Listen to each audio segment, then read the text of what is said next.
Hey everyone, I'm Joel Leschler, a producer from 2K Australia. Hi everyone, I'm James Lopez, producer at Gearbox Software. And we're here to show you a walkthrough of our E3 demo for Borderlands The Pre Sequel. Hope you enjoy it. Alright, so we're actually going to be playing through as Wilhelm during this playthrough, and we're selecting his action skill now, which is his ability to spawn these two drones, Wolf and Saint. Wolf is an attacking drone, while Saint is more of a buffing regen drone. We're going to go down the Cyber Commando skill tree. This one's really cool because if fans remember Wilhelm from Borderlands 2, he was just a giant loader with a human head on top. But in this game, it's his origin story, and he starts out just as a man. But you have the ability by going down this skill tree to start turning him into that giant robot that he was in Borderlands 2. We're selecting the Power Fist skill here, and you'll see that they actually replaced his arm with this robotic one. This one's really cool because it will deal extra melee damage, and you can actually attack enemies from further away.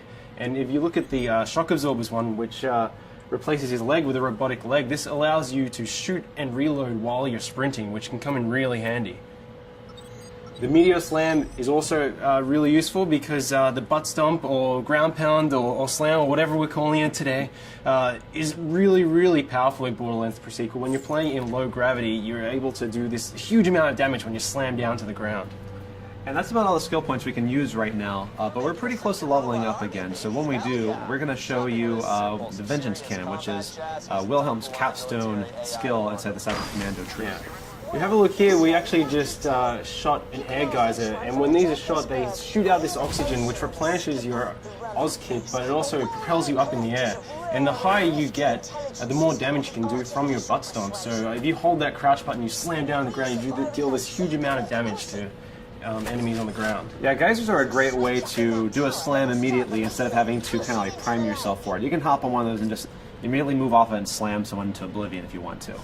Here's another example of how the levels are drawn by low gravity in Borderlands The Pre Sequel. You're able to do these massive leaps and bounds, and really you have a lot more freedom as a player. The scope of travel has increased so much. And we're able to use the air boost by venting some oxygen. You're actually able to go even further by propelling yourself forward or even higher. Yeah, and it's cool that we have these abilities. They obviously come with some cost on the oxygen meter, but we get plenty of ways for you to get that oxygen back. You know, we've got oxygen canisters that drop from when you kill enemies. We have the air geysers. We have other like cracks in the ground that air can come out of. They won't give you that jump, but they will give you back your oxygen. We also have oxygen generators, and even like certain Oz kits will allow you to create an oxygen bubble whenever you do a slam attack. Now these enemies that we're fighting at the moment, the Kragans, they're some of the moon beasts. They're essentially these moon rock monsters, but because this is Borderlands, they absorb elemental attributes as well, and these ones have absorbed cryo damage. We have a lot of liquid methane around this area of Elpis, and they've kind of inherited those abilities, and they're kind of doing cryo damage towards you. But you have the ability to kill them, but what's really interesting about these guys is when you kill them, they actually shatter into two smaller Kragans. Yeah, so you might start off one-on-one and feel like you've got a pretty even fight, but as they break into smaller groups and become more numerous, you might have a really big fight on your hand. Alright, why don't we try and show off Wolf and Saint here, Wilhelm? Alright, so Wilhelm just deployed Wolf and Saint. Those are his two drones. Wolf is going to go out and cause some trouble. Saint's going to stay fairly close by to replenish Wilhelm's shields as they ever drop. Now, our Wilhelm player is pretty pro, so might need to get a little bit more challenging fight for him. You can see these beautiful ice particles. With the new cryo element that we brought into the game, you can freeze and shatter any enemy, and depending on which angle you attack these guys from, they're actually going to float off into low gravity in that direction. If you slam down an enemy while they're frozen, you're actually going to split them in half and watch their ice chunks float off. Yeah, that's really cool because the way that they shatter is always kind of customized to like whichever way you hit them. So it never really gets old. It's always different each time. It's really fun. Now, our current objective in this particular level is to redirect some liquid methane. We need to get to the Drakensberg, which is this derelict Dahl ship where we've been informed there's a military AI that we can use. Jack wants to build up this robot army. He needs this military AI to use it. So we're currently trying to redirect this methane to cool off a lava river. Now, we were just fighting the Kraken, but over here you can actually see that some of the scabs are actually riding them, which you know, you gotta watch out for because you have 2 enemies attacking you, and whenever you kill one of these Kraken riders, you might get a couple of little Kraken riders coming out of them.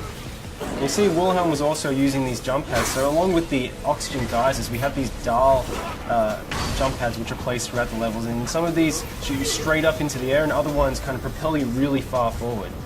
Again, if you manage to chain some of these together, you can get really, really high and do a slam, which does a massive amount of damage. Look at some of these guys, you'll see that some of these scabs have this sort of orange bubble over their head. That's their oxygen bubble. That means that if you crack that bubble, then they're going to take oxygen damage because they're not able to breathe.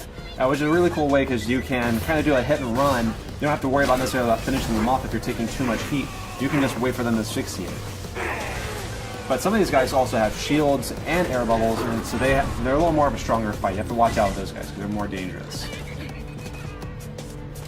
So you can see that's an example of one of the dial jump pads which shoots you really far forward.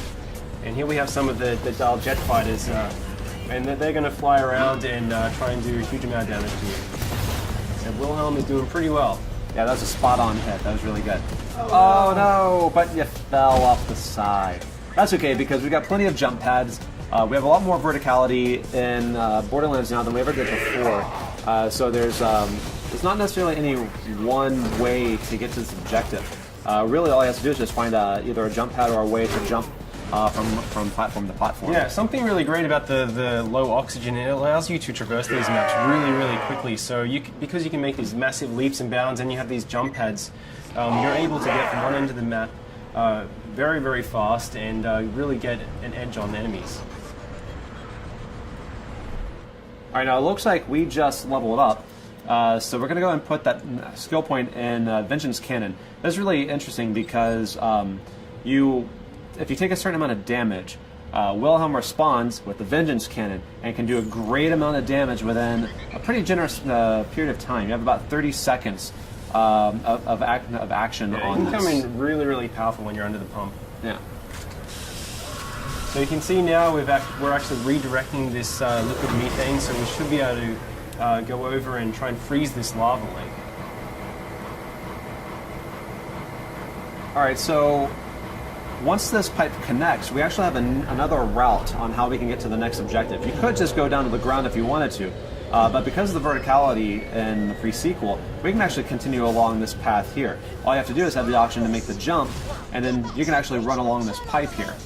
So there's plenty of ways to explore this map and get pretty much to anywhere you need to get. Yeah, it's really cool as well. Our level designers have built the map so, especially when you're playing co-op, you can have each player, they can approach each of these sites from different angles. So we could have taken that pipe all the way along while Athena went down via the ground and went over to the via the jump pad.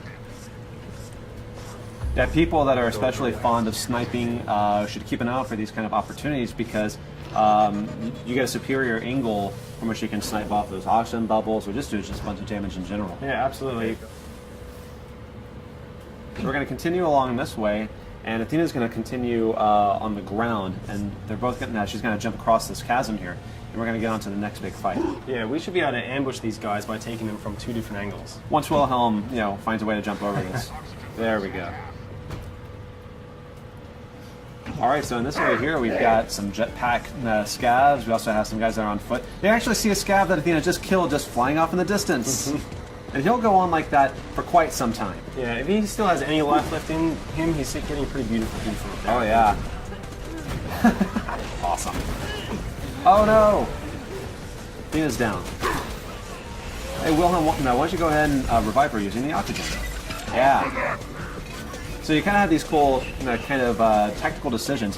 You can revive your downed players faster with oxygen than if you just do it the normal way. But that obviously comes at a cost. But sometimes it's really good to get them in the fight faster. Beautiful.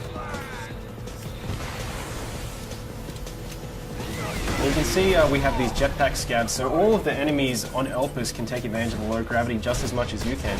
So if you're getting protection behind cover, they can actually jump over and stomp on you and invalidate your cover just like you can them. We really wanted this gravity system to go throughout every single feature in the game. Which is a pretty awesome butt stomp there. Yeah, that's solid. Here's some of our new vending machines that we're just kind of teasing as we run by them, but you can see more about them later on. All right, we're coming into the processing plant now. This is actually where you just directed the liquid methane to, and it's really important that you do this because we're going to use it to freeze a lava river so we can form a natural bridge that we can cross over to the Drakensberg in the next map. Now this has a lot of enemies in it. Definitely a good time to bring out Wolf and Saint. Yeah, try and use those jump pads to get a height advantage of the players as well. If you stomp down. He just shocked that scav when he did that ground pound because of his because of the Oz kit that he has. It's really cool because each Oz kit can have a variety of features on it. Some of them will do your basic oxygen extension, but some also add elemental attacks. Some will create oxygen bubbles whenever you do a slam. There's a lot of layers to this because it's really important to us that our gear be relevant and offer some really cool stuff. Obviously, these sort of varieties are really important to us. Whenever we added the ice elemental, this also is represented across all gear items. So you've got it in shields, you've got it in grenade launch, you've got it in guns, and we also have lasers. Lasers support all the elementals, so we've added even more bazillions of gear. Yeah, you can see right here we have an ice laser. So we're able to shoot this beam, this kind of freeze ray, and then we can butt stomp and hopefully shatter this guy. Getting close. Nearly. Uh-oh. Remember, the higher you get, the more damage you're going to do. So, very close. Can you just take our kill? Yeah. That's okay, though. It's always next time. So it looks like we cleared out the enemies here. Let's try and get that methane onto the lava river. Sir, I've got my best people working. It is Borderlands though, so you always have to loot. That's right. Let's take all of them over.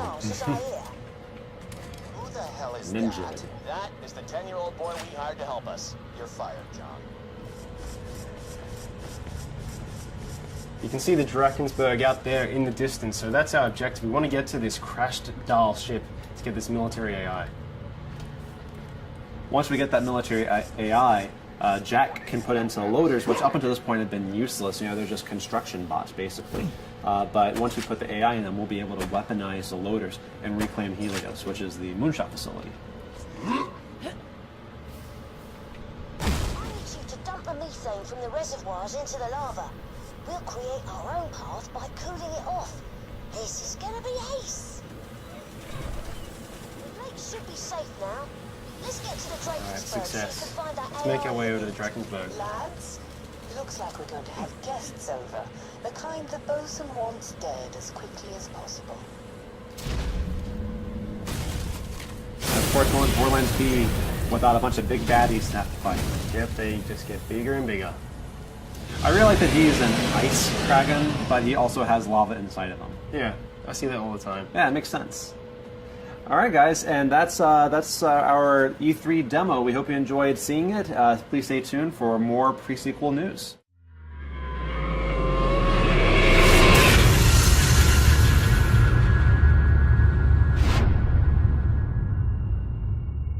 You coming?